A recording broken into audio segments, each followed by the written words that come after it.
बिस्मिल्लाहिर्रहमानिर्रहीम अस्सलाम वालेकुम रहमतुल्लाहि व बरकातुहू। I hope you all will be fine. अल्लाह पाक आप लोगों को ईमान, सेहत और तकवा की बेहतरीन हालतों में रखे।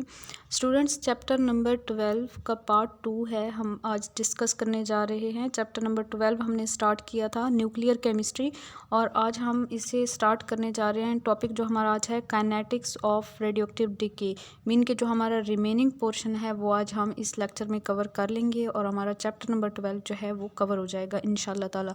काइनेटिक्स ऑफ रेडियोएक्टिव डिके, इसमें जी देखें radioactive nuclei decay by first order kinetics, ये याद रखने वाली बात है। चूँकि हम लोग एमसीक्यूज़ पेपर की तैयारी कर रहे हैं तो एमसीक्यूज़ के लिहाज से जो पॉइंट्स इंपॉर्टेंट होते हैं उनको आप लोग हाईलाइट किया करें। सबसे पहले अपने नोट्स बनाया करें, उनमें नोट्स तो आप थॉरली बना लें तो ज़्यादा बेटर है। देन जो इंपॉर्टेंट पॉइंट्स हैं जो आपको लगता है एमसीक्यूज़ में आ सकते हैं उनको हाईलाइट कर लें, उनको अंडरलाइन कर लें। एंड देन ऐसा करें कि जब आप लोग एक बार थॉरली सारी तैयारी कर लें देन अगेन आप अपने नोट्स बनाएं।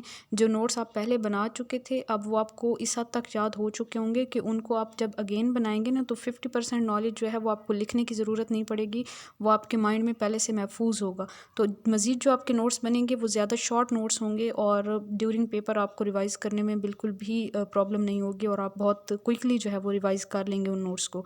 तो ये बेटर मेथड है, इसको आप फॉलो करें। नेक्स्ट जी, rate of radioactive decay does not depend upon the physical and chemical state of sample, temperature, pressure, electric and magnetic field.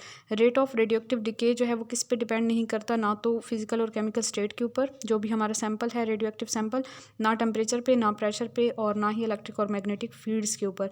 Radioactive nuclide emit same type of radiations at same rate regardless of all these conditions. ये जो सारी ऊपर conditions बताई हैं इनको नज़रअंदाज करते हुए एक जो रेडियोएक्टिव न्यूक्लियाई होता है या न्यूक्लियाइड होते हैं जो रेडियोएक्टिव, वो इमिट करते हैं same type of radiations at same rate, mean के रेट के ऊपर इन कंडीशंस को कोई इफेक्ट नहीं होता। अगर अब हम लोग मैथमेटिकली इसको एक्सप्रेस करें तो हम लोग कुछ इस तरह से एक्सप्रेस करेंगे तो rate of decay of any species at any instant will be proportional to number of radioactive atoms and that will be equal to minus D N over D T is direct proportional to N. Then हम क्या करेंगे, proportionality sign को ख़त्म करेंगे, equal का sign लगाएंगे, यहाँ पे कांस्टेंट लगेगा लैम्डा, और जो लैम्डा है इसको हम कहते हैं जी डिके कांस्टेंट। और मज़ीद अगर हम इस इक्वेशन को सिंप्लीफाई करें तो हमारे पास हो जाएगा D N over D T is equal to minus lambda N. ठीक है, माइनस लैम्डा एन आ जाएगा। देन जो आपके पास लैम्डा एन है these are number of particles decreasing. Lambda जो है डिके कांस्टेंट है, it shows fraction of total number of the atoms of radioactive element transferred per unit time, transformed per unit time, often expressed as second inverse. और जो lambda है इसका unit भी याद रख लेना है कि इसे सेकंड इनवर्स में हम लोग एक्सप्रेस करते हैं, D N over N is equal to lambda D T. अब उसी ऊपर वाली इक्वेशन को हमने थोड़ा सा रीअरेंज कर लिया, देन इंटीग्रेशन कर लें आप, उसके बाद आपके पास इक्वेशन आ जाएगी L N is equal to minus lambda T plus G. G जो है इसको इंटीग्रेशन कॉन्स्टेंट कहते हैं। जब टी ज़ीरो की इक्वल होगा तो एन एन नॉट की इक्वल होगा, और एन नॉट जो है these are initial number of atoms, so हमारे पास इक्वेशन हो जाएगी G is equal to L N N naught. ये जो फाइनल इक्वेशंस आती रहती हैं हमारे पास इनको आप लोग लाजमी बाय हार्ट किया करें क्योंकि ये पेपर में पूछी जा सकती हैं। Equation number 1 will become L N is equal to minus lambda T plus L N N naught. ये आप वैल्यू पुट करेंगे तो आपके पास इक्वेशन कुछ इस तरह से आ जाएगी। देन फर्दर आप इसको देखें, L N N is equal to L N naught is equal to minus lambda T, और इसमें से आप क्या करें, माइनस जो है वो डिवीजन में चला जाता है तो L N N over N naught is equal to minus lambda T आ जाएगा। देन इसका माइनस का साइन आप किस तरह ख़त्म करेंगे कि इस वाली इक्वेशन को आप उल्टा दें, एन नॉट ऊपर चला जाएगा, एन नीचे आ जाएगा तो यहाँ का माइनस ख़त्म हो जाएगा। देन फर्दर इसको थोड़ा सा रीअरेंज करें, टी को दूसरी तरफ ले जाएं तो 1 over T L N N naught over N equal हो जाएगा लेमडा के, या फिर टी आपके पास इक्वल हो जाएगा 1 over lambda L N N naught over N. और ये इक्वेशंस भी इंपॉर्टेंट हैं, इनको भी याद कर लें। और देन आप नेचुरल लॉग को लॉग में लॉग बेस 10 में चेंज करेंगे तो lambda is equal to 2.303 over T log N naught over N. ये इक्वेशन आपके पास आएगी। काइनेटिक एक्सप्रेशन है ये फॉर रेडियोएक्टिव डिके, और ये फाइनल एक्सप्रेशन है तो इनको तो बहुत अच्छे से याद रखें इस एक्सप्रेशन को। It is in identical with first order kinetic equation. तो ये जो है फर्स्ट ऑर्डर काइनेटिक इक्वेशन की आइडेंटिकल इक्वेशन है एज ये आप पहले देख चुके हैं expression L N N over N naught is equal to minus lambda T. और इसमें आप जो है वो थोड़ा सा इसको मजीद सिंप्लीफाई करें तो N over N naught is equal to minus E power minus lambda T. ये इक्वेशन भी इंपॉर्टेंट है, और ये जिनको मैंने बॉक्स में किया हुआ है क्लोज ये भी इंपॉर्टेंट है। n is equal to N naught T power minus lambda T, ये एक्सपोनेंशियल फॉर्म है डिके लॉ की, और n is equal to N naught 2.718281 power minus lambda T. यहाँ पे ई की वैल्यू हमने पुट कर दी, तो ये फाइनल एक्सप्रेशंस याद कर लें। उसके बाद जी half life and average life discuss करनी है हमने। हाफ लाइफ वो टाइम पीरियड होता है जिसके दौरान रेडियो एक्टिव एटम्स जो हैं वो इनिशियल अमाउंट से हाफ रह जाएं। ठीक है, इसको हम शो करेंगे इनिशियल अमाउंट को एन नॉट से, और हमारे पास जो बाद में अमाउंट बच जाएगी एक हाफ लाइफ के बाद उसको हम एन से शो करेंगे, तो इक्वल होगा N is equal to N naught over 2। ठीक है, और हाफ लाइफ को हम टी हाफ से शो करते हैं, या टी 1/2 से शो करते हैं, या टी 0.5 से शो करते हैं। ठीक है, depend only on magnitude of lambda के मैग्नीट्यूड पे डिपेंड करती है हाफ लाइफ। और ये इक्वेशन आप देखें, T half is equal to 2.303 by lambda log N naught over N naught by 2।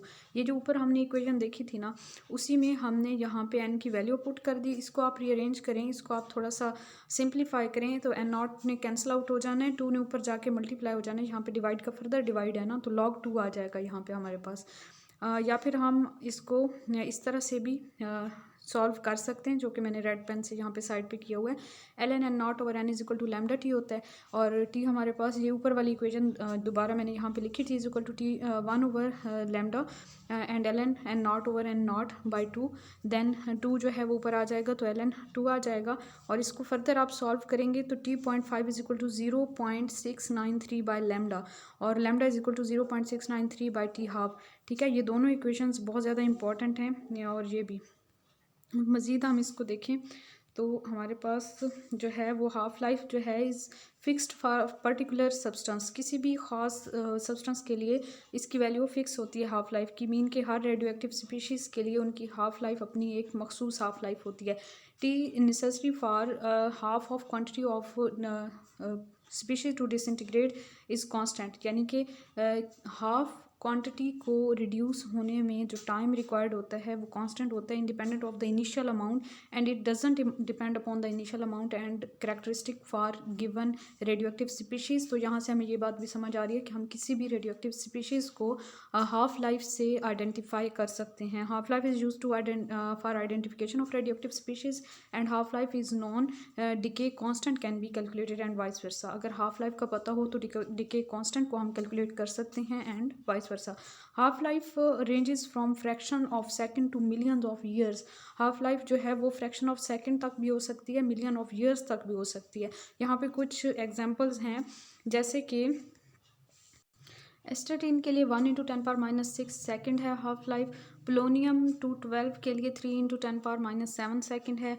Bismuth 214 के लिए 19.7 मिनट्स है, और लेड 210 के लिए 19.7 ईयर्स है, एंड यूरेनियम 235 के लिए 4.5 × 10⁻9 ईयर्स होती है हाफ लाइफ। ये हाफ लाइफ कुछ इंपॉर्टेंट एलिमेंट्स की हैं, इनको आप बहुत अच्छे से याद कर लें, क्योंकि पेपर में जो है ना ये कंफ्यूज कर सकती हैं आपको अगर आपने अच्छे से याद ना किया तो। देन है जी हमारे पास एवरेज लाइफ। एवरेज लाइफ क्या होती है? The sum of all possible life times divided by total number of atoms. जितने भी लाइफ टाइम्स हैं पॉसिबल लाइफ टाइम्स, उनको टोटल नंबर ऑफ एटम्स से डिवाइड कर दें तो हमारे पास एवरेज लाइफ आ जाती है, and it is reciprocal of decay constant. और ये डिके कांस्टेंट का रेसिप्रोकल होती है। एवरेज लाइफ को हम टा से शो करते हैं, ये वाला सिंबल है हमारे पास, या फिर हम इसको टी प्राइम से भी शो कर सकते हैं, या फिर टी एवरेज से भी शो कर सकते हैं। ये तीनों सिंबल्स याद रखें। And it is reciprocal of lambda और डिके कांस्टेंट। डिके कांस्टेंट की वैल्यू पीछे मैंने आपको बताई, lambda is equal to 0.693 by T half, और टी हाफ जो है वो इक्वल होगा 0.693 बाई लैम्डा। तो हमारे पास टा इक्वल होगा 1.44 टी हाफ के। टा is frequently used to express the rate of transformation of a radioactive element. Average life of radium is 2400 years. ये याद रखें, रेडियम की एवरेज लाइफ जो है वो 2400 ईयर्स है। Total period for complete disintegration of any radioactive sample is infinity.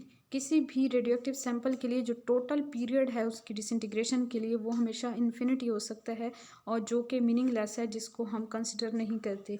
Nuclear reactions क्या होते हैं? नेक्स्ट हमारा टॉपिक है न्यूक्लियर रिएक्शंस। इसमें कुछ टर्म्स यूज़ होंगी। न्यूक्लियर रिएक्शन की टर्म देखेंगे हम लोग, ट्रांसम्यूटेशन की टर्म देखेंगे, प्रोजेक्टाइल देखेंगे, इनको अंडरस्टैंड करेंगे। सबसे पहले न्यूक्लियर रिएक्शन क्या होता है? Nuclear reaction is written as. Nuclear reaction को हम कुछ इस तरह से राइट करते हैं, ये हमारे पास एक एग्जांपल के तौर पे है nitrogen 14 7 alpha and proton and oxygen 17 8। अब यहाँ पे अल्फ़ा और प्रोटॉन के दरमियान कॉमा है, कॉमा से पहले वाला जो पार्टिकल है वो आपके पास एज अ प्रोजेक्टाइल या एज अ रिएक्टेंट यूज़ करेगा, और कॉमा के बाद वाली चीज़ें जो हैं वो प्रोडक्ट के तौर पे, यानी कि यहाँ से आप डिवाइड कर दें इस इक्वेशन को 2 पार्ट्स में, तो आपके पास नाइट्रोजन जो है वो रेडियोएक्टिव स्पीशी है, या आप कह लें कि एक न्यूक्लियर इक्वेशन के अंदर या न्यूक्लियर रिएक्शन के अंदर जो रिएक्टेंट है वो नाइट्रोजन है, उसके ऊपर हम अल्फ़ा पार्टिकल्स की बम्बार्डमेंट करवाएंगे, उसके नतीजे में हमारे पास ऑक्सीजन जो है वो प्रोडक्ट मिलेगा और साथ में प्रोटॉन्स भी प्रोड्यूस होंगे। ठीक है, यानी इस साइड वाले रिएक्टेंट्स हैं और इस साइड वाले प्रोडक्ट्स हैं। उसके बाद ये अल्फ़ा जो है ये प्रोजेक्टाइल है, यहाँ पे पी प्रोटॉन है जो कि प्रोड्यूस होंगे और नाइट्रोजन जो है वो ऑक्सीजन में चेंज होगा इस रिएक्शन के अंदर। Classification of nuclear reactions, nuclear reaction को हम क्लासीफाई करते हैं on the basis of overall energy transformation, and second classification है on the basis of the nature of bombarding particles use to bombard target nucleus. ठीक है, तो ये दो क्लासिफिकेशंस हैं। पहली क्लासिफिकेशन है classification based on overall energy transformation.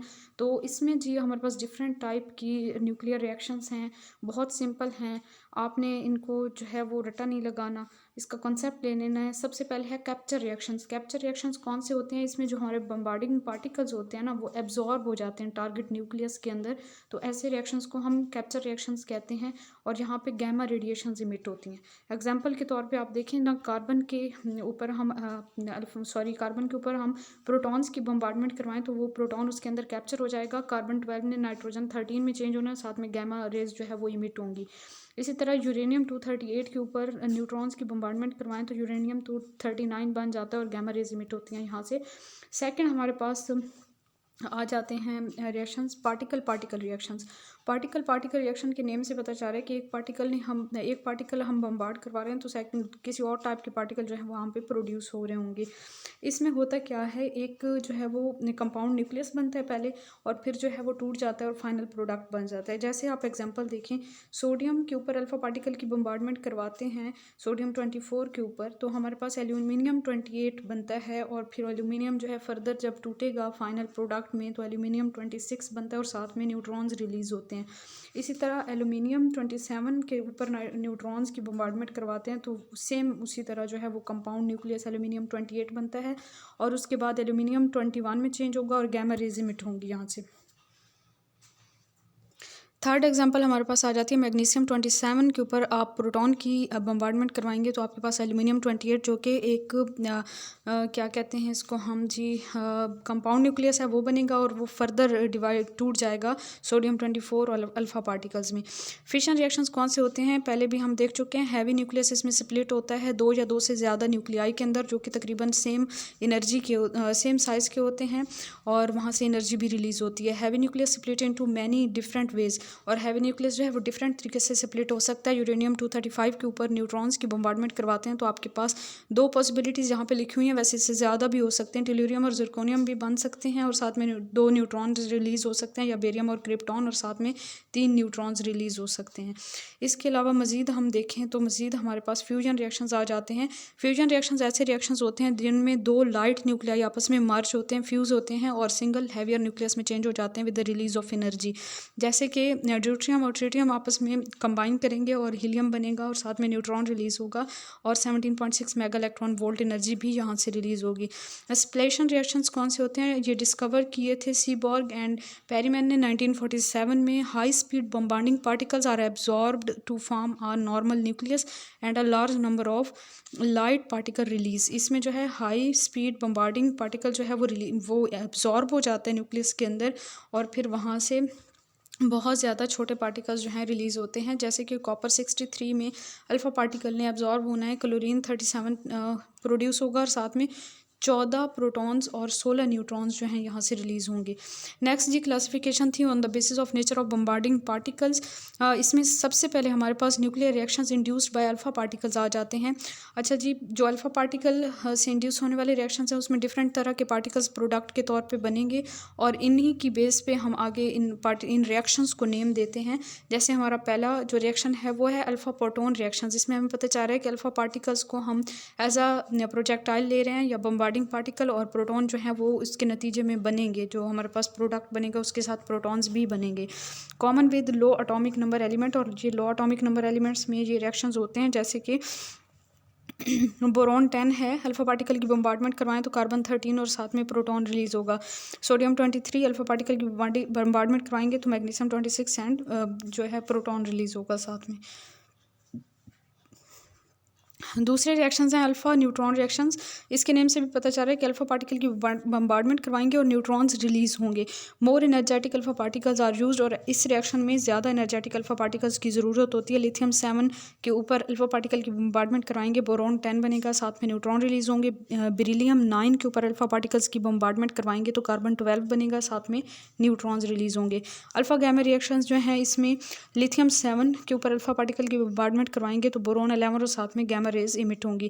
Nuclear reactions induced bye protons, इसमें हमारे पास प्रोटॉन अल्फा पार्टिकल्स रिएक्शंस हैं, जैसे कि बेरिलियम 9 के ऊपर प्रोटॉन की बम्बार्डमेंट करवाएं तो लिथियम 6 और साथ में अल्फा पार्टिकल रिलीज होंगे। दूसरी एग्जांपल नाइट्रोजन 14 के ऊपर अल्फा प्रोटॉन की बम्बार्डमेंट करवाएं तो कार्बन 11 और साथ में अल्फा पार्टिकल रिलीज होंगे। प्रोटॉन न्यूट्रॉन रिएक्शंस हैं, सोडियम 23 के ऊपर प्रोटॉन की बम्बार्डमेंट करवाएं तो आपके पास मैग्नीशियम 23 बनता है और साथ में न्यूट्रॉन रिलीज होते हैं। प्रोटॉन गैमा रेज रिएक्शंस हैं, प्रोटॉन कैप्चर प्रोसेस भी इसको हम कह सकते हैं। लिथियम 7 के अंदर प्रोटॉन कैप्चर होगा, बेरिलियम 8 प्रोड्यूस होगा, साथ में गैमा रेज, या फिर कार्बन 12 के अंदर प्रोटॉन जब कैप्चर होगा तो नाइट्रोजन 13 बनेगा और साथ में गैमा रेज रिलीज होंगी। प्रोटॉन और ड्यूट्रियम रिएक्शंस, बेरिलियम के ऊपर प्रोटॉन की बम्बार्डमेंट करवाएंगे तो बेरिलियम 8 बनेगा, 9 से 8 में चेंज होगा और साथ में ड्यूट्रियम पार्टिकल्स जो हैं वो रिलीज होंगे। न्यूक्लियर रिएक्शंस इंड्यूस्ड बाय ड्यूट्रॉन्स या ड्यूट्रम से जो हमारे पास इंड्यूस होते हैं न्यूक्लियर रिएक्शंस, उसमें हमारे पास है लिथियम 6 के ऊपर आप ड्यूट्रॉन्स की बम्बार्डमेंट करवाएंगे तो आपके पास अल्फा पार्टिकल्स बनेंगे। ऑक्सीजन के ऊपर ड्यूट्रॉन्स की बम्बार्डमेंट करवाएंगे तो नाइट्रोजन 14 और अल्फा पार्टिकल्स रिलीज होंगे। नेक्स्ट हमारे पास है deuteron and proton reactions. Sodium 23 के ऊपर आप ड्यूट्रॉन की बम्बार्डमेंट करवाएंगे तो आपके पास सोडियम 24 और यहाँ से प्रोटॉन रिलीज़ होंगे। ड्यूट्रॉन एंड न्यूट्रॉन रिएक्शंस हैं, एल्यूमिनियम 27 के ऊपर आप ड्यूट्रॉन की बम्बार्डमेंट करवाएंगे तो सिलिकॉन 28 और साथ में न्यूट्रॉन रिलीज़ होंगे। और सेकंड एग्जांपल भी देख लीजिएगा। नेक्स्ट है nuclear reaction induced by neutrons. Neutrons से इंड्यूस होने वाले रिएक्शन जो होते हैं वो डिफरेंट तरह के हो सकते हैं। न्यूट्रॉन कैप्चर हो जाएगा, उसके नतीजे में या तो गैमा रेज इमिट हो सकती हैं अल्फा पार्टिकल्स, या फिर प्रोटॉन या फिर न्यूट्रॉन भी इमिट हो सकते हैं। तो ये डिफरेंट 4 टाइप के रिएक्शंस हो सकते हैं, neutron gamma, neutron alpha, neutron proton and neutron two neutron reactions. ठीक है, तो इनको जो है ना रटा लगाने की ज़रूरत नहीं है, जस्ट आप थोड़ा सा आइडिया ले लें कि किस तरह एक पार्टिकल अगर जो है वो बम्बार्ड हो रहा है तो किस तरह से दूसरा पार्टिकल रिलीज़ हो रहा है, थोड़ा आपको आइडिया होगा। तो अगर MCQs में अगर इस टाइप का कोई क्वेश्चन आ जाता है तो आपको थोड़ा अपने माइंड में जो है वो ये कॉन्सेप्ट होना चाहिए। कोबाल्ट 59 के ऊपर आप न्यूट्रॉन की बम्बार्डमेंट कराएंगे तो कोबाल्ट 60 और गैमा रेज रिलीज़ होंगी। इसी तरह न्यूट्रॉन अल्फा वाले रिएक्शन को देखें तो एल्यूमिनियम 27 के ऊपर न्यूट्रॉन की बम्बार्डमेंट करवाएंगे तो सोडियम 24 और अल्फा पार्टिकल रिलीज़ होंगे। और न्यूट्रॉन प्रोटॉन रिएक्शन को देखें तो नाइट्रोजन 14 के ऊपर न्यूट्रॉन्स की बम्बार्डमेंट करवाएंगे तो कार्बन 14 और साथ में प्रोटॉन्स रिलीज़ होंगे। और कार्बन 14 जो है वो फर्दर डिवाइड चेंज हो जाएगा नाइट्रोजन 14 में और यहाँ से इलेक्ट्रॉन रिलीज़ होगा। Only bombarding neutron split up to hydrogen and यहाँ पे आपके पास हुआ क्या है कि जो बम्बार्डिंग न्यूट्रॉन था वो स्प्लिट अप हो जाएगा प्रोटॉन और इलेक्ट्रॉन के अंदर, और reactant and product are same. तो आपके पास रिएक्टेंट्स और प्रोडक्ट्स जो हैं वो सेम ही रहेंगे। ये दोनों रिएक्शन आप देखें, ओवरऑल रिएक्शन को देखें तो ये जो नाइट्रोजन 14 है तो यहाँ पे भी नाइट्रोजन 14 है, रिएक्टेंट की साइड पे भी, प्रोडक्ट की साइड पे भी। जस्ट ये जो न्यूट्रॉन है इसने टूटा है ये, और ये टूट के किस में चेंज होता है, एक प्रोटॉन में और एक इलेक्ट्रॉन में। ठीक है, तो जस्ट न्यूट्रॉन का डिके हुआ है, यहाँ पे हमारे पास रिएक्टेंट और प्रोडक्ट एज सच आएगा। Neutron two neutron reactions, kinetic energy of bombarding neutron is 10 mega electron volt and it ejects 2 neutron from nucleus. For higher energy more than 2 neutrons may be ejected. अगर तो ज़्यादा energy वाले neutron की हम bombardment करवाएंगे तो 2 से ज़्यादा न्यूट्रॉन्स भी रिलीज़ हो सकते हैं न्यूक्लियस के अंदर से।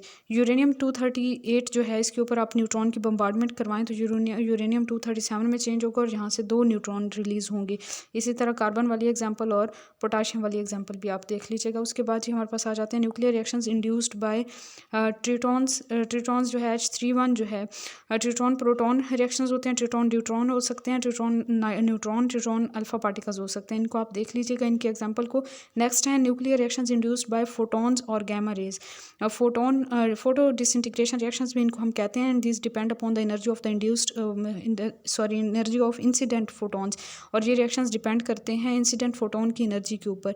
गैमा न्यूट्रॉन रिएक्शंस हैं, गैमा प्रोटॉन रिएक्शंस हैं, gamma 2 proton and neutron reactions हैं।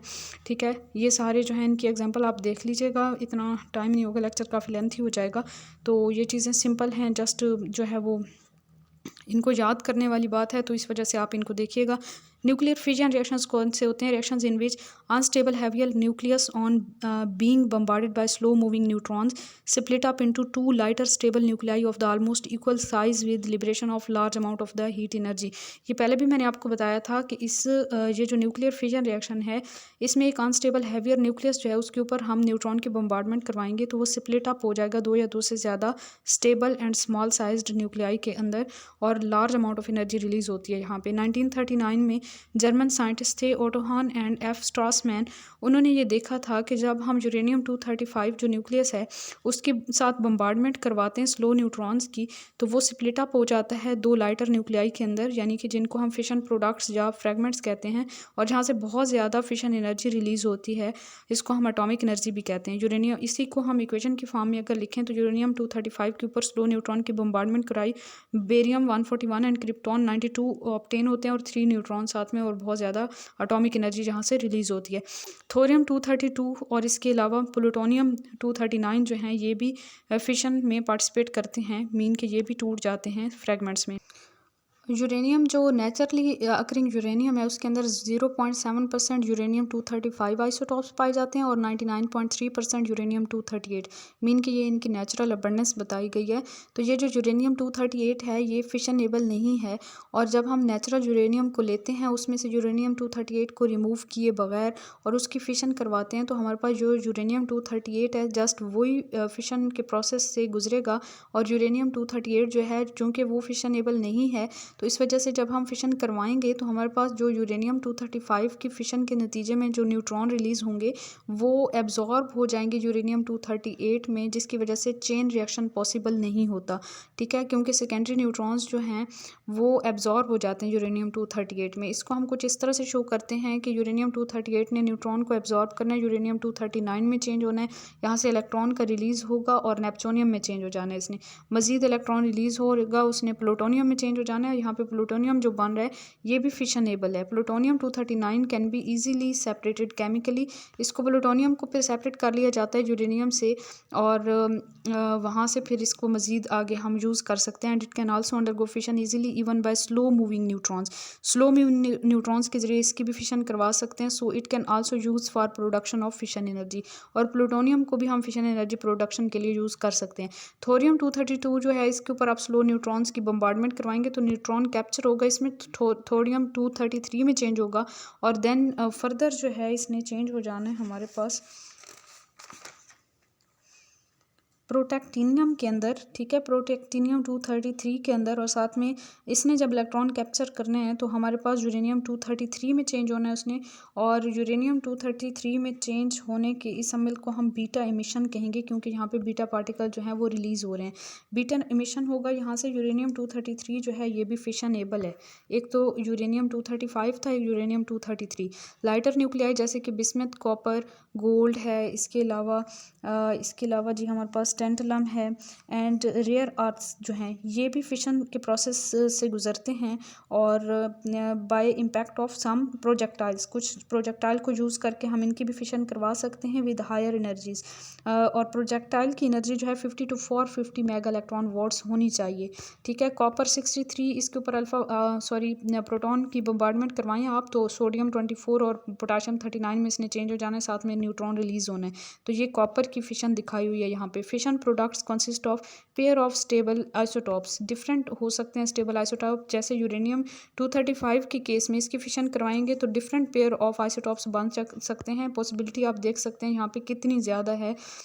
ये आप लोग सारे पेयर्स इनको देख लीजिएगा, इनको रटा लगाने की तो ज़रूरत नहीं है, लेकिन थोड़ा बहुत आपको आइडिया होना चाहिए कि किस तरह से ये जो है प्रोडक्ट्स के पेयर्स बन रहे हैं। जैसे आप यूरेनियम का मैस देखें ना, 235 एंड 236 हो गया, तो यहाँ पे आप देखें 94 है, देन 140 है, और इसका 2 न्यूट्रॉन्स हैं तो 2 इसको आप प्लस कर दें तो आपके पास आ जाएगा 4 + 2 6 हो जाएगा, और 9 और 4 3, और यहाँ पे 236 पूरा हो गया मैस। ठीक है, तो इस तरह से करके ना आप इन पेयर्स को देखें अच्छी तरह, थोड़ा सा आपको आइडिया हो जाए कि किस तरह ये पेयर्स पॉसिबल हो सकते हैं।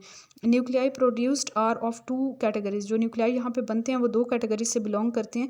One of the lighter nuclei, atomic mass उसका 80 to 100 के करीब हो सकता है, और दूसरा जो है एटॉमिक नंबर 35 to 42 वाला हो सकता है। एक 80 से 100 वाले एटॉमिक नंबर वाले हो सकते हैं, और दूसरा 32 दूसरा जो है वो 35 to 42 वाले हो सकते हैं। तो यहाँ पे आपको ये दोनों में जो है वो सेम फ़र्क नज़र आ रहा है। ठीक है, एक 80 से 100 और दूसरा 35 to 42। बाकी जो है मैस नंबर 130 to 150 वाले एंड एटॉमिक नंबर 51 to 58, यहाँ पे सॉरी एटॉमिक मैस जो है वो 80 to 100 होगा, और एटॉमिक नंबर 35 to 42 होगा, और दूसरी जो कैटेगरी है उसका एटॉमिक मैस जो है वो 130 to 150, और एटॉमिक नंबर जो है वो 51 to 58 हो सकता है। ठीक है, हैवियर आइसोटॉप्स इनको हम कहेंगे। The reason for production of the different pairs is that immediate isotopes originally formed are sometimes unstable, so they disintegrate emitting beta particles and change into stable isotopes।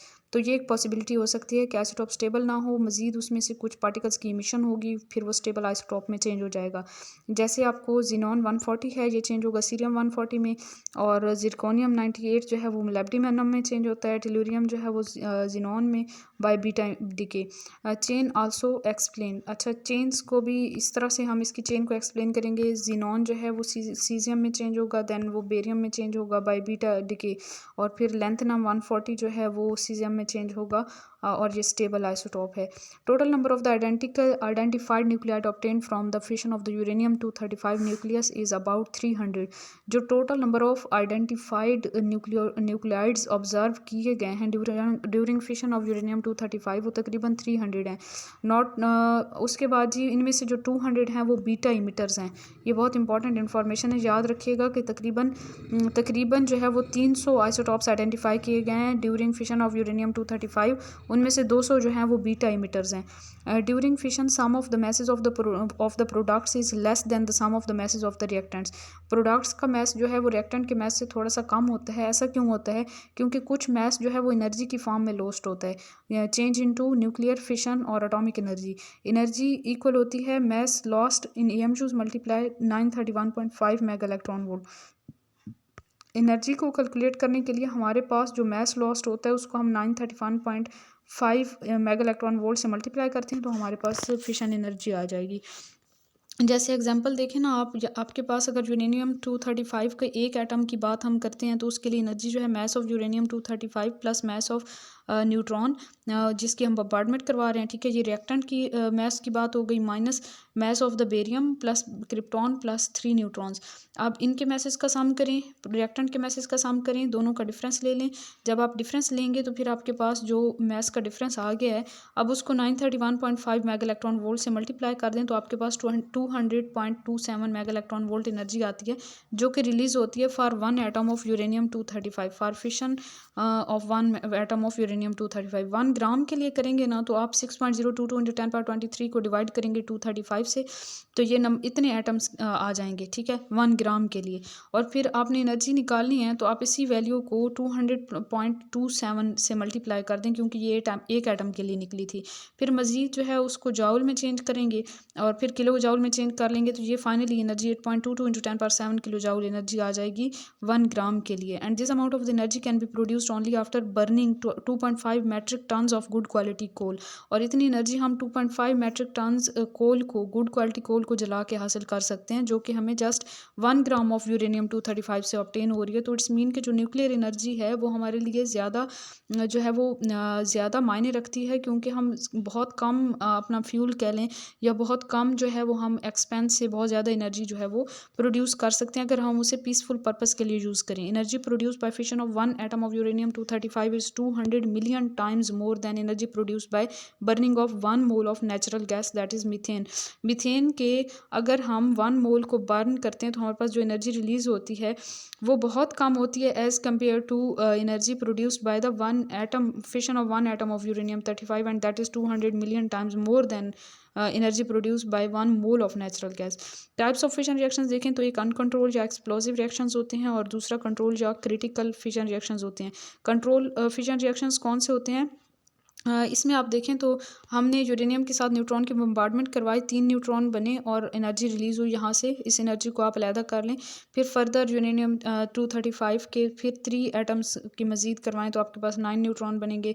Then 9 के साथ उनकी bombardment कराएं, 27 neutron, 27 uranium 235। तो यहाँ से जो है ना ये इस तरह से आपके पास प्रोसेस ये चलता जाएगा एंड अनएंडिंग चेन रिएक्शन हो जाएगा और fission reactions occur an uncontrollable amount of the heat energy is produce is in a very short time which causes explosion and this energy ये जो एनर्जी है can't be use for peaceful purpose. इसको हम control नहीं कर सकते। If it is assume that 1 uranium 235 get fission by 1 secondary neutron in 1 second 10^20 uranium 235 nuclei. अगर हम ये कहते हैं कि हमारे पास 1 यूरेनियम 235 जो है उसकी हम फिशन करवाते हैं बाय 1 सेकेंडरी न्यूट्रॉन तो 1 सेकेंड के अंदर जो 10^20 यूरेनियम 235 न्यूक्लियाई जो है ना उनकी फिशन हो जाएगी इन ओनली 1 मिनट, 1 मिनट के अंदर अंदर and it will produce unmanageable amount of energy और बेहद एनर्जी जहाँ पे रिलीज होगी जिसको मैनेज नहीं किया जा सकता।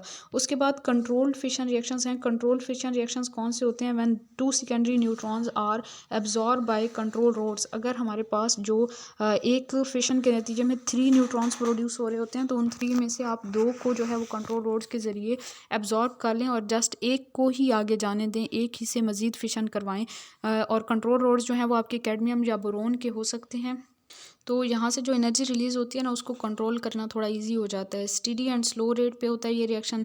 A controlled amount of the energy is produced and it occurs in nuclear reactors यानी कि न्यूक्लियर डिवाइसेस के अंदर हम इस रिएक्शन को प्रोसीड करवाते हैं जिसमें हम कंट्रोल्ड फिशन रिएक्शन करवाते हैं।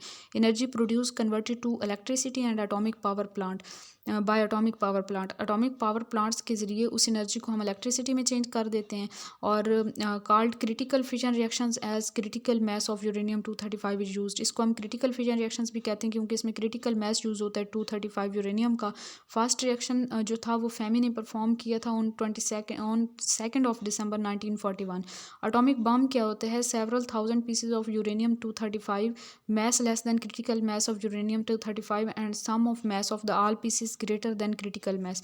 हम क्या करते हैं कि हम सेवरल थाउजेंड पीसेज लेते हैं यूरेनियम 235 के जिनका मैस जो है यूरेनियम 235 के क्रिटिकल मैस से लेस होता है और sum of masses of all the pieces is greater than the critical mass. ठीक है, लेकिन उन सब पीसेज का जो सम लें तो उस सम जो मैसेज का सम है वो क्रिटिकल मैस से ज़्यादा होता है। Between each piece explosive material like TNT यानी कि ट्राई नाइट्रोटोलुइन को हम हर पीस के दरमियान में जोड़ते हैं, हर 2 पीसेस के दरमियान। और फिर क्या किया जाता है? फिर जी व्हेन TNT फायर्ड, जब TNT को फायर किया जाता है तो यूरेनियम 235 पीसेस जो हैं वो एक दूसरे के क्लोज आते हैं। न्यूट्रॉन्स वहाँ से ऑब्टेन किया जाता है न्यूट्रॉन्स को रेडियम सोर्स से और उनको स्ट्राइक करवाया जाता है यूरेनियम 235 के पीसेस के ऊपर और इसके नतीजे में जो रिएक्शन होता है वो अनकंट्रोल्ड स्पीड से होता है। एक्सप्लोजन होती है वहाँ पे और अनमैनेजेबल क्वांटिटी हीट की रिलीज़ होती है और energy liberated in an atomic bomb is equal to that of the produced by the detonation of about 20,000 tons of TNT। बहुत ज़्यादा एनर्जी रिलीज़ होती है, इतनी कि वहाँ से एक एटम बम से जो एनर्जी रिलीज़ होती है वो 20,000 टन्स TNT को अगर हम जो है वो जलाते हैं तो उससे जो है मीन कि उसकी एक्सप्लोजन से इतनी एनर्जी रिलीज़ होती है। This energy raises temperature of order of बहुत ज़्यादा यहाँ से टेम्परेचर जो है वो इंक्रीज़ हो जाता है मीन के 1 लाख डिग्री सेंटीग्रेड तक, 10 lakh sorry and more of several millions atoms. यहाँ से जो है ना वो बहुत ज़्यादा हीट रिलीज़ होती है तो इस वजह से एटॉमिक बम जो होते हैं वो बहुत ज़्यादा तबाही लेके आते हैं। आप खुद अंदाज़ा करें कि 10 मिलियन डिग्री सेंटीग्रेड टेम्परेचर जो है वो इतना ज़्यादा इंक्रीज़ हो रहा है तो कितनी तबाही आएगी। Explosion produces a violent and intense blast, वहाँ पे जो है एक बहुत ज़्यादा ब्लास्ट प्रोड्यूस होता है, violent and intense blast of the visible ultraviolet and gamma rays, ये याद रखने की बातें हैं। Ultraviolet and gamma rays and which causes blinding flash, तो वहाँ पे एक बहुत ज़्यादा ब्लाइंडिंग फ्लैश प्रोड्यूस होता है। During fission fragments fly apart, fragment एक दूसरे से दूर चले जाते हैं और उनकी काइनेटिक एनर्जी जो है चेंज होती है हीट एनर्जी में, and they scatter over wide area and get deposited on surrounding objects, तो वो सराउंडिंग ऑब्जेक्ट के ऊपर डिपॉजिट हो जाते हैं, which causes bad effects on living and non living things. तो इस तरह से एटॉमिक बम जो हैं वो तबाही लेके आते हैं। नेक्स्ट जी न्यूक्लियर रिएक्टर है, डिवाइस और इक्विपमेंट होता है nuclear reactor for carrying out controlled nuclear fission reactions. Controlled nuclear fission reactions के लिए जो डिवाइस या इक्विपमेंट यूज़ किया जाता है उसे हम न्यूक्लियर रिएक्टर कहते हैं। देयर आर 5 बेसिक पार्ट्स और कंपोनेंट्स ऑफ न्यूक्लियर रिएक्टर। सबसे पहले फ्यूल है, जिसको हम कह सकते हैं material having fission isotopes. Uranium oxide को मोस्टली यूज़ किया जाता है, इनरिच विथ 3% यूरेनियम 235। ये भी इंपॉर्टेंट पॉइंट है एमसीक्यूज़ के लिहाज से। Uranium oxide enrich with 3% uranium 235। Natural abundance of fissionable uranium 235 is 0.7% only, ये पीछे भी मैंने आपको बताया है। प्लूटोनियम और यूरेनियम 236 को भी यूज़ किया जाता है as a fuel. Basic source material of जो बेसिक सोर्स मटेरियल है वो यूरेनियम और थोरियम है। Uranium 235 is only natural material from which nuclear energy can be directly produced. ये नेचुरल मटेरियल, वाहिद नेचुरल मटेरियल यूरेनियम 235 है जिससे न्यूक्लियर एनर्जी को डायरेक्टली प्रोड्यूस किया जाता है। दूसरा पार्ट होता है न्यूक्लियर रिएक्टर का मॉडरेटर। इसका पर्पस होता है reduce high energy of fission neutrons. ये रिड्यूस करता है high energy of fission neutrons, mean के फिशन न्यूट्रॉन्स की हाई एनर्जी को थोड़ा कम करना है इसका काम मॉडरेटर का। ज़्यादातर मॉडरेटर के तौर पे ऑर्डिनरी वाटर लिया जाता है, या फिर ग्रेफाइट को लिया जाता है, या फिर हीलियम को भी लिया जाता है। Slow neutrons not absorb them all. Heavy water जो है ड्यूट्रियम ऑक्साइड D2O जिसे हम कहते हैं, इट्स एक्सपेंसिव, ये एक्सपेंसिव है, so chiefly used in research reactor, और इसे जस्ट रिसर्च रिएक्टर में यूज़ किया जाता है।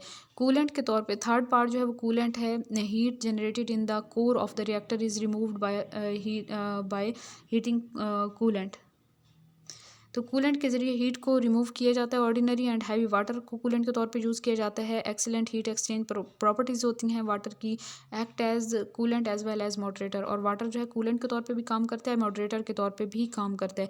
Due to low boiling point of the water, high pressure is required to prevent their boiling and high temperature.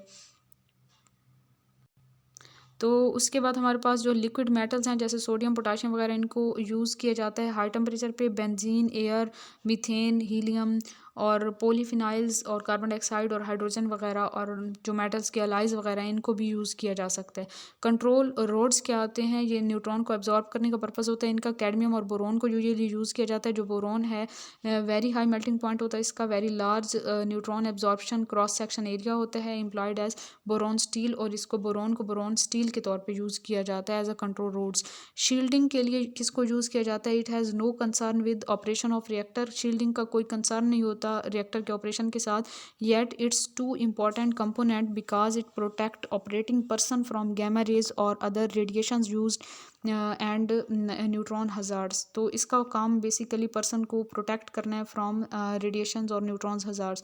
Layer of concrete, यानी कि इसमें अब हम किसको यूज़ करते हैं, कंक्रीट की लेयर्स को यूज़ करते हैं। सेवरल फीट थिकनेस होती है उनकी, surrounds the reactor core and it may be steel lining, it contain enough hydrogen to moderate fast neutrons.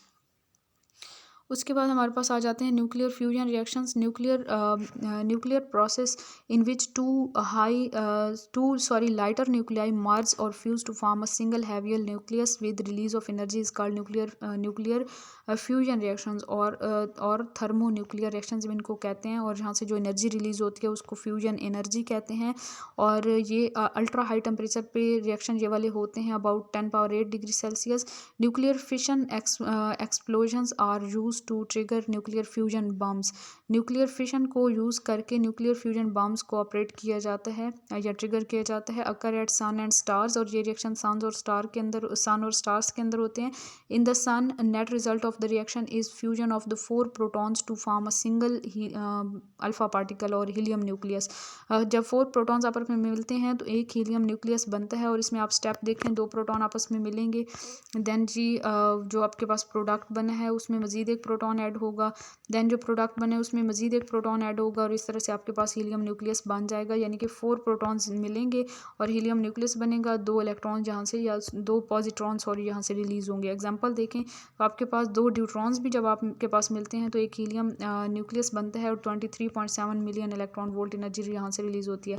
और जो ऊपर जो फर्स्ट रिएक्शन मैंने आपको बताया कि 4 प्रोटॉन मिलते हैं तो हीलियम न्यूक्लियस बनता है और 2 पॉजिट्रॉन जहाँ से रिलीज़ होते हैं, और energy 24.64 mega electron volt energy release होती है। 4 प्रोटॉन के मिलने से ज़्यादा एनर्जी रिलीज़ हो रही है दैन 2 न्यूट्रॉन्स के मिलने से, ठीक है। और जब 2 प्रोटॉन आपस में मिलते हैं तो आपके पास 0.42 mega electron volt energy release होती है। एक न्यूट्रॉन और एक प्रोटॉन मिलते हैं तो 5.5 मेगा इलेक्ट्रॉन वोल्ट, कार्बन 13 और प्रोटॉन मिलते हैं तो 7.55 मेगा इलेक्ट्रॉन, और नाइट्रोजन 14 जो है वो प्रोडक्ट बनता है। 2 न्यूट्रॉन मिलते हैं तो 3.3 मेगा इलेक्ट्रॉन वोल्ट एनर्जी यहाँ से रिलीज़ होती है, और एक न्यूट्रॉन भी रिलीज़ होता है। उसके बाद न्यूट्रॉन और ट्राइटॉन अगर फ्यूज़ होते हैं तो आपके पास एक हीलियम न्यूक्लियस, एक न्यूट्रॉन और 17.6 mega electron volt energy release होती है। Condition necessary for fusion reactions, इसमें आपके पास काइनेटिक एनर्जी और हाई टेम्परेचर चाहिए होता है 4 × 10⁶ degree Celsius, and such reactions are also called thermonuclear reactions. ये हाई प्रेशर पे होने वाले रिएक्शंस हैं, and these 2 conditions can be obtained by explosion of an atomic bomb. Atomic bomb से हम ये 2 कंडीशन अचीव कर सकते हैं। To explode a hydrogen bomb, an atomic bomb is exploded first. Hydrogen bomb को एक्सप्लोड करने के लिए पहले एटॉमिक बम को एक्सप्लोड किया जाता है। Energy is release during fusion reactions due to mass loss. Mass loss की वजह से यहाँ पे एनर्जी रिलीज होती है, और energy is equal to mass lost in EMU into 931.5 mega electron volt. ये पीछे भी इक्वेशन मैंने आपको बता दी है। Magnitude of the fusion energy is so high that it can't be controlled and used for peaceful purposes. जो fusion energy है उसका मैग्नीट्यूड इतना ज़्यादा होता है कि इसको पीसफुल पर्पसेस के लिए यूज़ किया ही नहीं जा सकता, प्रोडक्शन ऑफ इलेक्ट्रिसिटी के लिए से नहीं यूज़ किया जा सकता। 1932 में Hans Bethe told that the production of the heat in the sun is due to the fusion reaction. Hans Bethe ने हमें बताया था 1932 में कि जो सन के ऊपर हीट प्रोडक्शन है वो फ्यूजन रिएक्शन की वजह से है, which is going on inside the sun और स्टार्स ऑल द टाइम। और सन और स्टार के ऊपर ये रिएक्शंस हमेशा हर टाइम होते रहते हैं। Spectrum of the sun shows that it contains tremendous quantity of protons. According to Bethe 4 proton जब फ्यूज़ होते हैं तो अल्फा पार्टिकल एक बनता है, यानी कि हीलियम न्यूक्लियस, और 2 पॉजिट्रॉन जहाँ से रिलीज होते हैं। 24.64 मेगा इलेक्ट्रॉन वोल्ट एनर्जी या 6.153 × 10⁸ किलो जाउल एनर्जी जो है रिलीज होती है। So sun may be regarded as big thermo nuclear furnace. Sun को हम बिग थर्मो न्यूक्लियर फर्नेस भी कह सकते हैं, ठीक है। Conversion of 4 protons takes several millions of years. 1 gram जो प्रोटॉन है उसको कन्वर्ट करने के लिए सेवरल मिलियन ईयर्स लग जाते हैं, but sun produces energy at high rate because of its enormous size. लेकिन इसका साइज़ बहुत बड़ा है तो इस वजह से इस पर एनर्जी बहुत ज़्यादा प्रोड्यूस होती रहती है सन के ऊपर। हाइड्रोजन बम की बात करें तो ड्यूट्रियम एंड ट्रिटियम और कोर जो होती है इसकी वो ड्यूट्रियम और ट्रिटियम से बनी हुई होती है, surrounded by bomb assembly. Deuterium और ट्रिटियम जो है वो फ्यूज़ होते हैं तो आपके पास हीलियम न्यूक्लियस बनता है, न्यूट्रॉन रिलीज होता है, 17.6 mega electron volt energy release होती है। Production of energy is equal to loss of mass, ये पहले भी हम देख चुके हैं। अब डिफरेंस देखें फिशन और फ्यूजन रिएक्शंस में, तो जो फिशन रिएक्शन है a process which occurs only in nuclei of the heavy elements, and fusion reaction is a process which occur in nuclei of the lighter elements. उसके बाद हम fission की बात करते हैं तो nuclei of intermediate elements are produced, and fusion में lighter nuclei fuse to form single heavier nucleus. जो फिशन रिएक्शन है slow neutrons are required to produce fission, and जो फ्यूजन रिएक्शंस है very high temperature is required to start fusion reactions. Fission reaction की बात करें तो fission reaction is done artificially in lab, और जो फ्यूजन रिएक्शन है फ्यूजन रिएक्शंस नेचुरल प्रोसेस नहीं होता। Fusion reaction source of solar energy, ये सॉरी एक नेचुरल प्रोसेस है, source of solar energy and terrestrial energy. और चेन रिएक्शन होता है आपके पास, जो फिशन रिएक्शन होते हैं ये चेन रिएक्शन होते हैं, जो फ्यूजन रिएक्शन होते हैं साइक्लिक प्रोसेस होता है, कोई चेन रिएक्शन इसमें नहीं होता।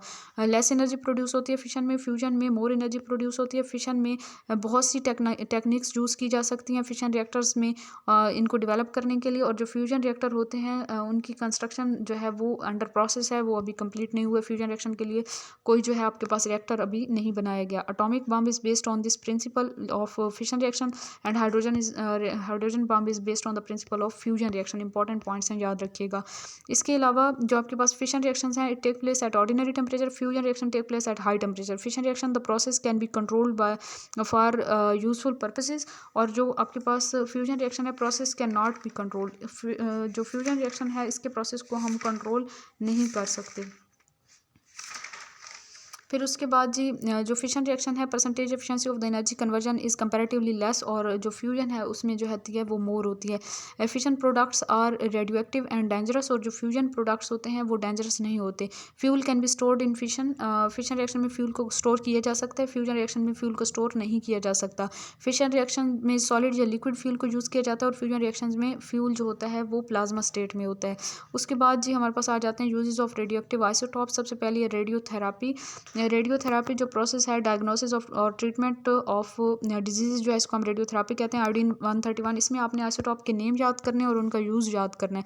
आयोडीन 131 को यूज़ किया जाता है for treatment of cancer in of thyroid, and it destroys abnormal tissues in the thyroid gland and so further growth can be checked. Sodium 24 जो है, सोडियम 24 को यूज़ किया जाता है for detection of exact position of tumour and blood clots. और sodium 24 को NaCl की form में जो है वो बॉडी में दाखिल किया जाता है ओरली, जिसमें सोडियम जो है वो 24 होता है NaCl में लेबल्ड सोडियम को यूज़ किया जाता है। फॉस्फोरस 30 जो है ये बीटा रेज इमिटर है, इसको यूज़ किया जाता है फॉर स्किन डिजीज़। कोबाल्ट 60 जो है गैमा इमिटर है, और इसको यूज़ किया जाता है for testing deep seated cancer growth. और radioactive cobalt 60 and gold 198 gamma rays emitter हैं, and these are use for treatment of the cancer by gamma rays cancerous cells get burned. Industry में अगर हम uses देखें तो radioactive isotopes are use for determine surface area of solids, thickness of thin films and sheets of paper, steel and rubber. इसके अलावा test wear and tear inside the car engines, detecting and preventing corrosion of metals, detect leakage और crack in the underground oil pipes, gas pipes and water pipes. Solution of radioactive substance is introduced in the pipeline, और फिर जहाँ पे जो है वो leakage होगी ना तो वहाँ से रेडिएशन इमिट होंगी। एग्रीकल्चर में देखें तो कोबाल्ट 60 गैमा रेज इमिटर है। Yield of crop quantitatively and qualitatively increased by cobalt 60.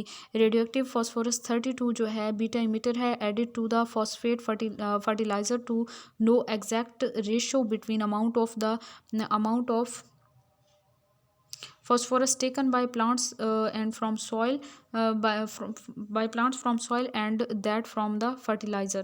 इसके अलावा बायोलॉजिकल फील्ड्स में देखें तो यूज़ जो आइसोटॉप्स हैं उनके यूजेस देखें तो use to study the mechanism of various biological processes like photosynthesis processes and the mechanism of the movement of the ions occur in the cell membrane. Analytical chemistry में इसका use देखें isotopes का, radio active isotopes का, तो precipitation of the cobalt 2 positive ion from its solution, beta nitroso alpha naphthol को use किया जाता है। Precipitation of cobalt 2 positive ion from its solution, इसमें यूज़ किया जाता है बीटा नाइट्रोसो अल्फा नेफ्थोल को यूज़ किया जाता है। बीटा नाइट्रोसो अल्फा नेफ्थोल का स्ट्रक्चर दिखाया गया, अल्फा नाइट्रोसो बीटा नेफ्थोल का स्ट्रक्चर भी आपको दिखाया गया। जो बीटा नाइट्रोसो अल्फा नेफ्थोल है ये बेटर प्रेसिपिटेटिंग एजेंट है as compare to alpha nitroso beta naphthol. Determination of solubility of lead sulphate in water is radioactive lead is used. ठीक है, रेडियो एक्टिव लेड को use किया जाता है and use in the activation analysis and isotopic dilution analysis. इसके अलावा in controlling production of insects, अच्छा जी, इंसेक्ट के प्रोडक्शन को कंट्रोल करने के लिए भी रेडियो एक्टिव आइसोटोप्स को यूज़ किया जाता है। Large number of the male insects are export to radiations obtained from the radioactive substances and which make them steriled. Mosquitoes में से यूज़ किया जाता है, फिर जो है फर्दर उनकी नस्ल नहीं बढ़ सकती। Determining age of dead matter, radiocarbon dating भी जिसे हम कहते हैं। Radiocarbon dating dead matter जो है उसकी एज को मालूम करने के लिए radiocarbon dating method was developed by Willard F Libby was awarded by the Nobel prize. ठीक है, तो ये इनका नेम याद रखना है। कार्बन 14 जो है बीटा पार्टिकल इमिटर है। ये कार्बन 14 जो है नाइट्रोजन 14 में चेंज होता है, बीटा रेज जहाँ से इमिट होती हैं। कार्बन 14 और कार्बन 12 की जो रेशो है डिक्रीज़ होती है इन डेड ऑर्गेनिजम्स, क्योंकि डेड ऑर्गेनिज्म के अंदर जो है ना कार्बन 12 ने तो एज सच रहना है, उसकी रेशियो तो चेंज नहीं होनी, लेकिन कार्बन 14 जो है ये रेडियो एक्टिव है, तो इसकी अमाउंट जो कि डिक्रीज़ होगी ड्यू टू इट्स डिके। तो इस वजह से हमारे पास ऑन द होल इसकी रेशो कार्बन 14 to 12 रेशो भी फिर डिक्रीज़ होना स्टार्ट हो जाएगी। कार्बन 14 की हाफ लाइफ होती है 5760 ईयर्स। और हमारे पास ये इक्वेशन हमने पीछे देखी थी, n=n0 e⁻λT, और ये इक्वेशन भी देखी थी ln n/n/λT। और इसमें जो है ना आप अगर वैल्यूज़ पुट कर दें तो आपके पास कुछ इस तरह की इक्वेशन आ जाएगी, T=T½ कार्बन 14 0.693, या आप इस तरह भी लिख सकते हैं multiply ln carbon 14 to 12 ratio over carbon 14 to 12 ratio in living organism, and नीचे आप डेड ऑर्गेनिज्म में करेंगे। T age of the organism है, या फिर हम इसको कह सकते हैं T=T half life of carbon 14 over 0.693 multiply ln amount of carbon 14 in living organism by amount of carbon 14 in dead organism. Amount of carbon 14 is directly proportional to activity, and amount of carbon 14 is directly proportional to number of disintegrations per second. तो इसमें आप final equations को याद करते जाएं, जैसे मैंने double tick किए हुए हैं। T=T half life of carbon 14 over 0.693 multiply activity of carbon 14 in living organisms divided by in dead organism. Determination of the age of an ore earth or rock by rock dating or radioactive dating. इसमें uranium 238 और lead 206 जो है इनकी ratio को major किया जाता है। Before decay rock contain uranium 238 only, after decay इसमें यूरेनियम 238 भी होता है, यूरेनियम लेड 206 भी होता है, क्योंकि यूरेनियम 238 से ही लेड की प्रोडक्शन होनी है। Biological activity of radiation, primary radiations जो हैं जैसे अल्फ़ा बीटा पार्टिकल्स हैं और फोटोन्स वगैरह हैं, और इसके अलावा गामा एंड एक्स रेज हैं। सेकेंडरी रेडिएशंस जो है ना इसमें पार्टिकल्स या फिर photon emitted by product of fission. Radio isotopes जो हैं, रेडियो आइसोटॉप्स से जो रेडिएशंस इमिट होंगी वो सेकेंडरी रेडिएशंस होंगी, और प्राइमरी रेडिएशन जो हैं वो अल्फ़ा बीटा पार्टिकल्स हो सकते हैं या फोटोन जैसे अल्फ़ा गामा और एक्स रेज वगैरह हैं। सेकेंडरी रेडिएशंस जो हैं वो रेडियो आइसोटॉप्स से इमिट होने वाली रेडिएशंस हैं। Many radio isotopes that is strontium and iodine can replace non radio active elements in living body. Radiations can remove valence electrons of affected atoms in body, and molecules having ionized atoms react to form substances that are dangerous to life. उसके बाद जी radiation exposure can cause cancer and generic mutation. और इसमें हमारे पास artificial radiations are use to treat many type of cancer specially individual tumours, and radiations can fracture complex molecules like proteins or nucleic acid and which prevent their proper functioning. Loss of cell vitality and decreases in enzyme activity occurs, so cancer and genetic mutation can start. ये reason भी अब आपको पता चल गई कि ये fracture कर देते हैं प्रोटीन्स वगैरह के और हायर मॉलिक्यूल्स के स्ट्रक्चर को ख़राब कर देते हैं, तो इस वजह से म्यूटेशन हो सकती है या फिर खुदा न खास्ता कैंसर हो सकता है। In case of acute exposure free radical rupture cell membranes and cell loses its content and dies. इसमें जो है सेल जो है वो ख़त्म हो जाएगा, उसका जो है वाइटल है मादा जो है वो ख़त्म हो जाएगा, and functions associated with the cell ceases and death occur because of the direct loss of organ, and there may happens the breakdown of immune system. Types of radiation effect देखें तो सोमैटिक इफेक्ट्स होते हैं एक, और दूसरे genetic effects होते हैं। Somatic effect में ये कन्फाइंड होते हैं टू 1% स्किन रैशेज़ वगैरह और इस तरह की जो है कैंसर वगैरह हो सकता है। जेनेटिक इफेक्ट्स में ये जो है ना सब्सिक्वेंट जनरेशन्स भी इफेक्ट होती हैं इससे, and radiations damage reproductive cells, DNA strands are broken और its structure alters and damage DNA replication, mutation occur and which lead to birth diseases. Cells of the bone marrows, blood and gonads are fast dividing ones and affected the most. और इसमें जो आपके पास genetic effects हैं इनमें आपके पास जो है ना वो जो सेल्स बहुत फास्ट ग्रोइंग होते हैं जैसे बोन मैरो के सेल्स हो गए, गोनेड्स हो गए, तो ये सबसे ज़्यादा इफ़ेक्ट होते हैं। Neutrons cause the worst radiation problem, neutron से जो है वो रेडिएशन प्रॉब्लम्स बहुत ज़्यादा होती हैं। और इसके बाद हमारे पास ह्यूमन बींग्स के अंदर and human body contain a high percentage of the water which absorb neutron. आपको पता है वाटर ने न्यूट्रॉन को एब्जॉर्ब कर लेना है वेरी एफिशिएंटली, तो इस वजह से न्यूट्रॉन जो है वो इंसानी जिस्म में फिर वो डैमेज ला सकते हैं। Intelligent use of radiation is for treatment of cancer, medical diagnosis, food preservation and other useful applications. Radon 222 जो है a risk to health, it is readily inhaled and exhaled with no direct chemical effect। Half life इसकी 3.82 days है और ये decay करता है plutonium में 218 में with loss of alpha particles, radon जो है। और यहाँ से फिर प्लूटोनियम जो है वो लेड में चेंज हो जाएगा और अल्फ़ा पार्टिकल की इमिशन होगी। अल्फ़ा पार्टिकल्स है वह high RBE value, alpha particle जो है ना इनकी आपके पास रिलेटिव बायोलॉजिकल इफेक्टिवनेस जो है वो बहुत ज़्यादा होती है। RBE mean relative biological effectiveness value बहुत ज़्यादा होती है। और radon is probable cause of lung cancer, radon से जो है खुदा न खास्ता लंग कैंसर हो सकता है। एटम्स ऑफ प्लूटोनियम 218 ट्रैप्ड, यहाँ पे जो आपके पास प्लूटोनियम है उसके एटम जो है वो ट्रैप हो जाते हैं लंग्स के अंदर with alpha rays, delicate tissues are affected and the resulting damage is estimated to result as many as 10% of the lung cancer death। तो इसमें आप देख लेंगे कितना डैमेज होता है। हैज़ार्ड्स में भी एक्सटर्नल और internal ionization radiations are more harmful to biological system than non ionizing radiations. एक होती हैं आयनाइजिंग रेडिएशंस और दूसरी नॉन आयनाइजिंग। आयनाइजिंग रेडिएशन जो होती हैं वो ज़्यादा बायोलॉजिकल सिस्टम को डैमेज करते हैं as compare to non ionising. अच्छा जी, आयनाइजिंग रेडिएशन में alpha beta gamma rays X rays आ जाती हैं, हाई एनर्जी अल्ट्रावायलेट रेज भी इनमें आ जाती हैं। और when ionizing rays pass through the living tissues, a highly reactive H2O positive ion is produced and which can react with the other H2O positive to form H3O positive and OH negative। तो इस तरह से हमारे पास जो OH radical बनता है ना, OH radical बनता है, ठीक है। तो जो OH रेडिकल बनते हैं ये फ्री रेडिकल होते हैं, ये अटैक करते हैं बायोमॉलिक्यूल्स के ऊपर to produce new free radicals. So normal operation of the cell is disturbed and damage depend upon activity and energy of radiations, length of exposure and whether source is inside और outside the body. तो आपको पता है जो free radicals होते हैं वह तो वैसे ही बहुत ज़्यादा डैमेज करते हैं। The principal effect of the external exposure of low dose of radiation is to induce cancer due to damage of to growth regulation mechanism of the cells produce in uncontrolled manners। leukemia क्या होती है? is a type of a cancer characterized by excessive growth of white blood cells। Excessive growth होती है इसमें white blood cells की and the exposure to ionizing radiations must be kept as low as possible and maximum possible dose for a worker in the nuclear industry is 20 MSV per year. याद रखें कि जो possible permissible dose है for a worker working in nuclear industry is 20 MSV per year.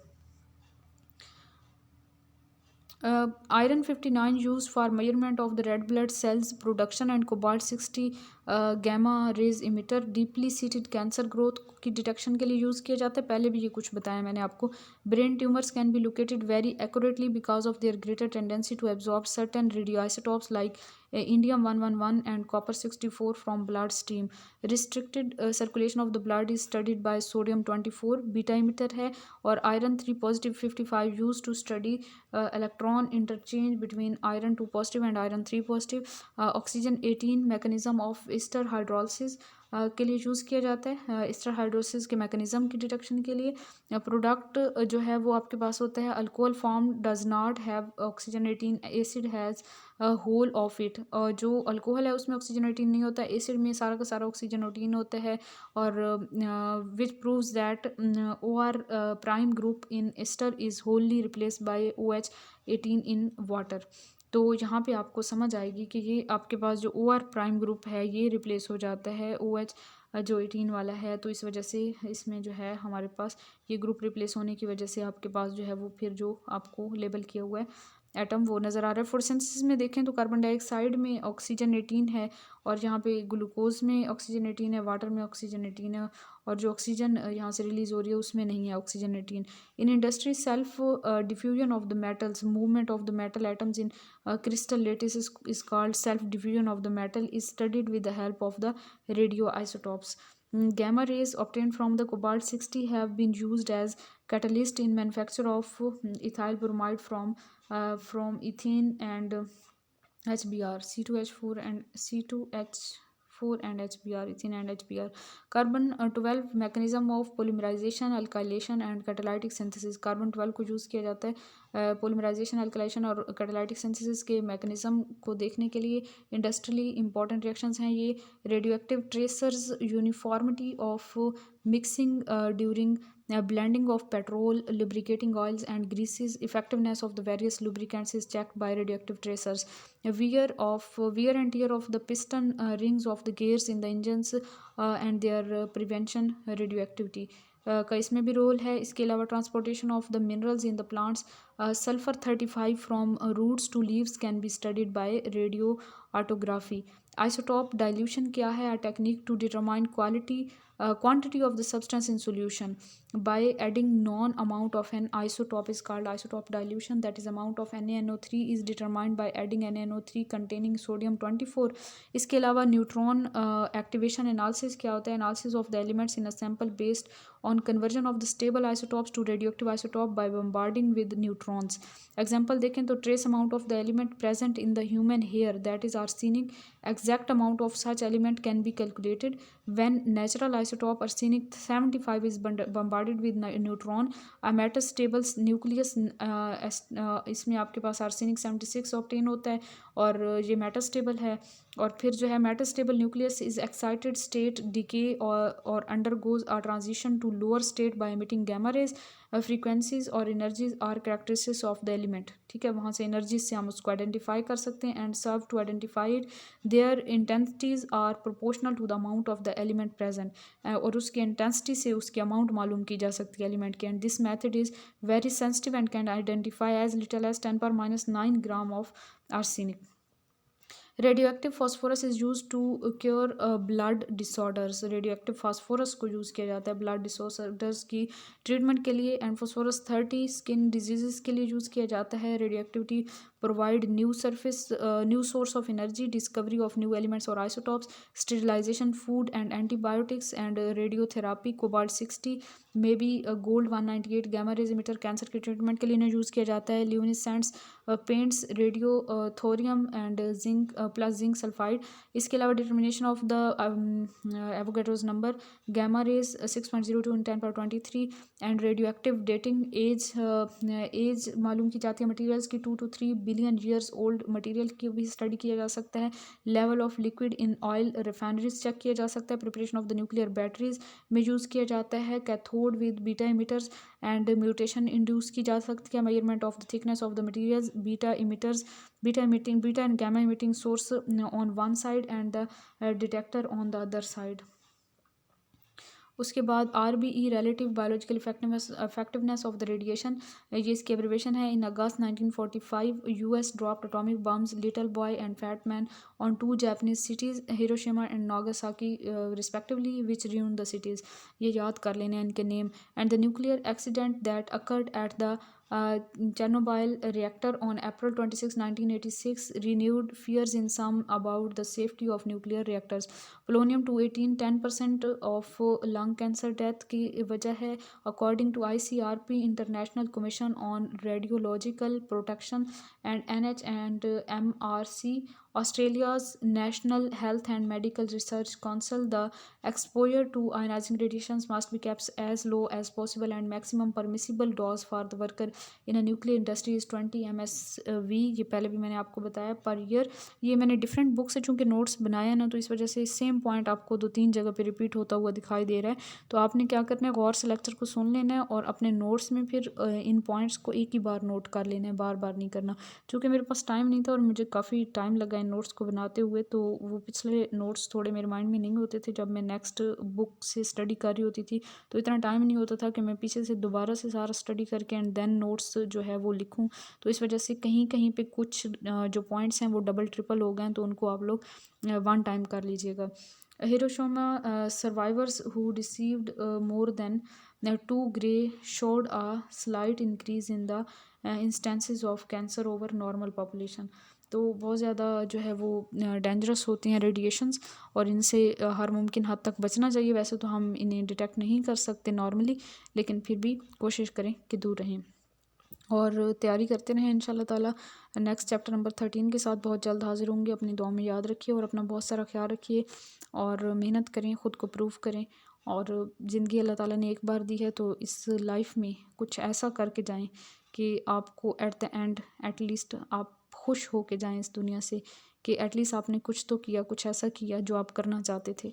तो कभी भी हिम्मत ना हारें और कोशिश करते रहें। और कहते हैं कि अक्सर लोग जो हैं वो आधे कुएं खोद के और छोड़ देते हैं, मीन के किसी एक फील्ड में मेहनत करते हैं और काफ़ी अर्सा करने के बाद उन्हें जब कोई फ़ायदा हासिल नहीं हो रहा होता, तो वो उस चीज़ को छोड़ के और फिर किसी और साइड पे चले जाते हैं और अपना वो वाला गोल स्किप कर देते हैं। तो हमें गोल स्किप नहीं करना चाहिए। हो सकता है आप थोड़ा सा और खोदें तो पानी निकल आए, मीन कि जो आप अपना कुआँ खोद रहे हैं आपको फ़ायदा हासिल हो, आपका पानी आपको वहीं से मिल जाए, बजाय इसके कि आप अपनी डायरेक्शन चेंज कर लें। तो मेहनत को थोड़ा ज़्यादा कर लें, अपनी स्ट्रैटेजी को चेंज कर लें, लेकिन आप अपने गोल से पीछे ना हटें। अपनी दुआओं में याद रखिए। जज़ाकल्लाहु खैर। अल्लाह हाफ़िज़।